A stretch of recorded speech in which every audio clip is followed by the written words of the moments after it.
আজকের রান্না হলো সামুদ্রিক মাছের পাকা তেঁতুলের টক। চলুন শুরু করা যাক। সকাল সকাল বাজার থেকে দুটো পটল মাছ কর্তামশাই নিয়ে এসছেন। তো আমাদের এখানে কাছেই দীঘার কাছাকাছি বাড়ি, তো নোনা মাছটা খুব সাশ্রয়ীও হয় আর টাটকাও পাওয়া যায়। তো মাছ দুটো 250 গ্রাম হয়েছে। তো মাছ দুটো নিয়ে এসছেন, টাটকাও ছিল। তো এখন আমি সেটাকে ভালোভাবে পাখনা কেটে আঁশ ছাড়িয়ে তার যে পিত্ত তেল এগুলো বাদ দিয়ে ভালোভাবে কাটছি। তো এটা আমরা অনেকেই পরিচিত এই মাছের সাথে, আবার অনেকেই পরিচিত নন। আমরা সাধারণত পটল মাছই বলে থাকি। তো আমি জানি না যে যার আঞ্চলিক ভাষায় যেটা বলে। তো দুটো ভালোভাবে কেটে নিলাম। এবার পরিষ্কার করে ধুয়ে নেওয়ার পালা। পরিষ্কারভাবে মাছটি আমি ধুয়ে এনেছি, দেখতেই পাচ্ছেন। তারপরে এতে পরিমাণ মতো লবণ দিচ্ছি এবং সাথে হলুদ ও তেল দিয়ে মাখিয়ে কিছুক্ষণ রেখে দেব। পরে পাকা তেঁতুল পরিমাণ মতো নিয়েছি। পাকা তেঁতুল জলে ভিজিয়ে রেখে দিলাম কিছুক্ষণ। তারপরে ম্যারিনেট করা মাছটা ভাজার জন্য আনছি।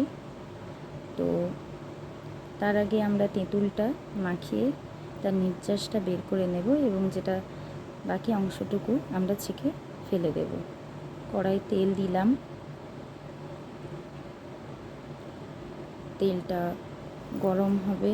তো আমি এখানে ব্যবহার করেছি কিছুটা সরিষার তেল এবং কিছুটা সাদা তেল।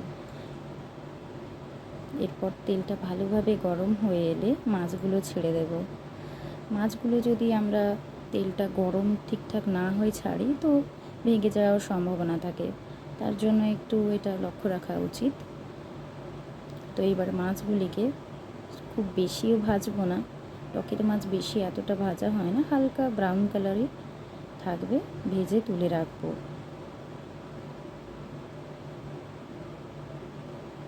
ভাজা হয়ে গেছে, দেখতেই পাচ্ছেন কত সুন্দর একটা রং ছেড়েছে।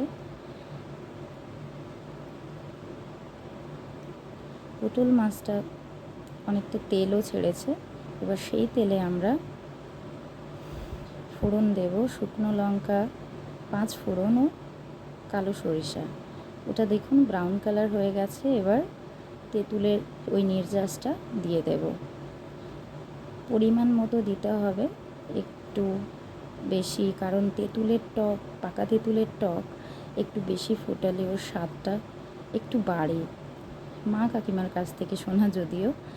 তো আমি বেশ কয়েকবার করেছি। এবার পরিমাণ মতো হলুদ দিয়ে দিলাম, লবণ দিয়ে এবার ওই জলটাকে ফোটাবো। বেশ খানিকক্ষণ 10 মিনিট মতো ফোটাবো। আমি যেহেতু উনানে রান্না করছি তাই জলটা একটু বেশিই দিয়েছি। আপনারা যদি গ্যাসে করেন তো আর একটু কমও দিলে হবে। এবার ফুটে এলে ভালোভাবে একটু গাঢ় হয়ে এলে মাছটা ছেড়ে দেব। মাছ দিয়েও 5 মিনিট মতো ফোটাতে হবে। দেখুন কি সুন্দর মাছগুলো ছেড়ে দিয়েছি, একটাও ভাঙেনি।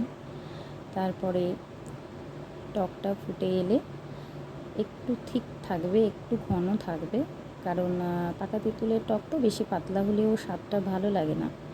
তারপর 1 চামচ চিনি দিচ্ছি। আমি একটু মিষ্টি টক খেতে পছন্দ করি, অনেকে একটু বেশি টক খেতে পছন্দ করেন, তারা একটু চিনির পরিমাণটা কমও দিতে পারেন। তো এবার আমার টকটা রেডি হয়ে গেছে, ঢেলে ফেলার পালা।